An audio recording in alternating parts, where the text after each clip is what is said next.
उधर supreme court of India ने NCERT की कक्षा 8 की किताब में न्यायिक भ्रष्टाचार के अध्याय को लेकर उठाए गए मामले में जल्दी सुनवाई का आश्वासन दिया है। मुख्य न्यायाधीश सूर्यकांत ने कहा कि उन्होंने मामले पर संज्ञान लिया है और किसी को भी न्यायपालिका को बदनाम करने की अनुमति नहीं दी जाएगी। उन्होंने आश्वासन दिया कि मामले की सुनवाई जल्द ही होगी और इसमें न्यायपालिका की गरिमा और पारदर्शिता सुनिश्चित की जाएगी।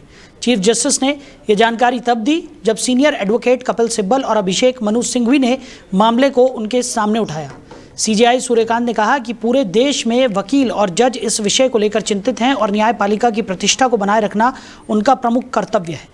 मुख्य न्यायाधीश ने स्पष्ट किया कि न्यायपालिका के प्रमुख के रूप में वो सुनिश्चित करेंगे कि मामले की सुनवाई समयबद्ध, निष्पक्ष और पारदर्शी तरीके से हो। उन्होंने कहा कि यह कदम न्यायपालिका की गरिमा को बनाए रखने और आम जनता में विश्वास बनाए रखने के लिए आवश्यक है। इसके साथ ही उन्होंने कहा कि सभी संबंधित पक्षों को सुनवाई में उचित मौका मिलेगा और मामले की निष्पक्ष जांच की जाएगी और निपटारा भी किया जाएगा। इस आश्वासन के बाद पूरे देश में वकील और न्यायिक अधिकारी राहत महसूस कर रहे हैं।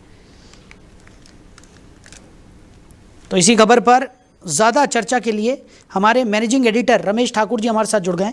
रमेश जी, सुप्रीम कोर्ट ने न्यायिक भ्रष्टाचार पर सुनवाई को तेज करने की बात यहां पर कही है। सीजेआई सूर्यकांत ने मामले का संज्ञान लिया है, कैसे देख रहे हैं आप? देखिए, मुझे लगता है वो जब से उन्होंने सीट संभाली है तो कई ऐसे सारे मुद्दे हैं जो पेंडिंग भी मुद्दे हैं। सबसे पहले उन्होंने कहा था जितने भी पूरे देश के जितने भी 25 हाई कोर्ट है उनमें पेंडिंग केसेस की उन्होंने जानकारी ली। सालों से जो सड़ रहे हैं, जिनके ऊपर धूल लगी हुई है जिन फाइलों में, उनको निपटारा करने की बात कही है। अब बात यहीं से शुरू होती है कि ये जो पुराने केसेस हैं आखिर ये खुलते क्यों नहीं है। कुछ ही केस ऐसे हैं जो खुलते हैं जिनके ऊपर कन्विक्शन रेट बहुत कम रहता है, तो उनको लगता है कि इसके पीछे कहीं ना कहीं भ्रष्टाचार है। अब ये चीजें पुलिस से भी जुड़ी हुई है कि पुलिस किसी भी केस को आगे इसलिए नहीं बढ़ाती है, उसकी चार्जशीट भी समय से इसलिए नहीं बढ़ाती है कि उसमें कुछ राजनीतिक पहलू जुड़े होते हैं, भ्रष्टाचार के कीड़े जो उसमें जुड़े होते हैं, पैसे ले दे के सब चीजें चलती है। लेकिन साहिल, ये इस तरीके की चीजें रिफॉर्म करने की समय समय पे होती रहती हैं, लेकिन अंततोगत्वा होता क्या है, वो चीजें अमल में आ नहीं पाती हैं, धरातल पे सारी चीजें नहीं पाती हैं। लेकिन ठीक है, देर आए दुरुस्त आए। अगर फिर सीजीआई सूर्यकांत साहब अगर इस पे एक्शन ले रहे हैं, स्वतंत्रता अगर इस पे अगर कोई अपना इस पे ध्यान विमर्श कर रहे हैं तो अच्छी बात है।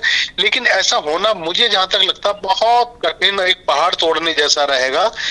भ्रष्टाचार सबसे ज्यादा आज की डेट में अगर देखा जाता है तो कोर्ट कचहरी पुलिस थाने में ही सबसे ज्यादा है। अगर कोई भी गवाह, बड़े केसेस में क्या होता है, गवाह कोई सुरक्षित नहीं रहता है, उनको पैसे देके मुकरवा लिया जाता है। कोई भी केस आपने देखा होगा अपने पत्रकारिता में, अगर कोई बड़ा केसेस अगर आपके सामने आया हो, नीतीश कटारा का अगर मैं आपकी बात करूंगा, तो जब विकास यादव नीतीश कटारा वाले मामले में जब फंसे थे तो शुरुआत के केस में कितने गवाह थे उसमें। जब वो केस ट्रायल में गया, ट्रायल के बाद जब कन्विक्टेड जब मामला हुआ तो उससे पहले तक जो शुरुआत के जितने भी गवाह थे, विटनेस थे, वो सारे के सारे पलट गए। और वो पलटे कैसे? किसी को फ्लैट मिला, किसी को पैसा मिला, किसी को किसी तरीके ऑफेंस किया गया। तो ये सारी चीजें होती हैं, तो यही तो भ्रष्टाचार है।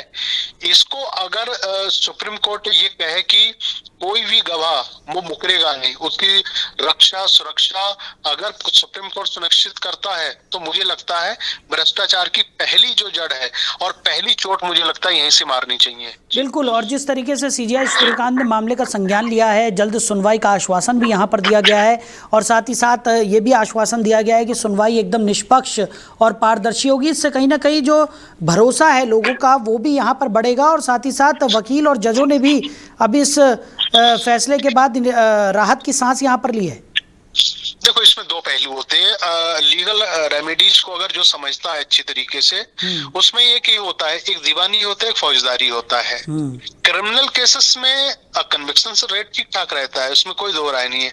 अब फिर उसके पहले दूसरा उसके जो सामने होता है सिविल जो केसेस होते हैं, सिविल केसेस में अगर आप सही से अगर आप देखो और आईपीसी की धाराओं को आप पढ़ो तो सिविल सूट जब कोई भी व्यक्ति जब करता है कोर्ट में जाके, वो व्यक्ति भी गुजर जाता है, उनकी जब पीढ़ी आती है फैसला तब होता है जाके। करने वाला गुजर गया, और जब उस पे रिजल्ट आना है या कोई फैसला होना है तब दूसरी पीढ़ी तैयार हो जाती है। कुल मिला के अगर मैं कहूँ, सिविल केसेस 20 साल से पहले कोई वो केस अपने निर्णय तक नहीं पहुंच पाता है।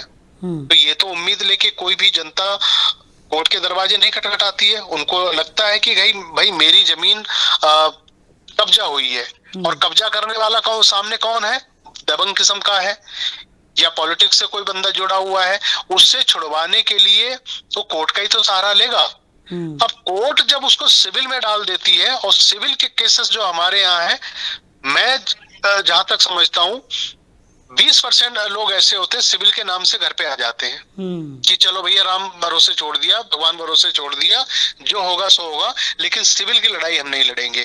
सिविल में डेट कहाँ मिलती है? आज फरवरी है तो पता चलता है अगले दिसंबर की डेट उनको मिल पा रही है।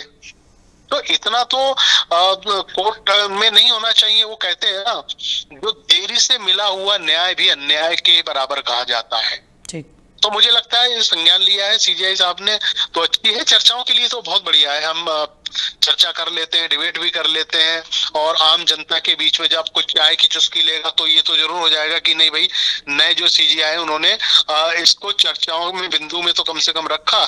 लेकिन फिर वही है, अंततोगत्वा होता क्या है, उसको आप अमल में कैसे लाओगे? क्या उसके लिए कार्य योजना बनी है? इसके लिए आपको राष्ट्रपति से लेके, सरकार से लेके, सॉलिसिटर जनरल से लेके सबको आपको एक कम से कम एक कमेटी मीटिंग बैठानी पड़ेगी, सबको साथ में लेना पड़ेगा कि ये चीज हम करेंगे। ये सिर्फ बयान भर किसी पता चला कोर्ट की हेयरिंग चल रही है उसके बीच में एक शब्द कह देना, एक लाइन कह देने भर से पहले कुछ नहीं होने वाला।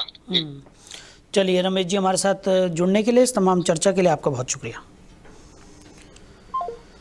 तो वकील और जजों ने भी अब राहत की सांस ली है।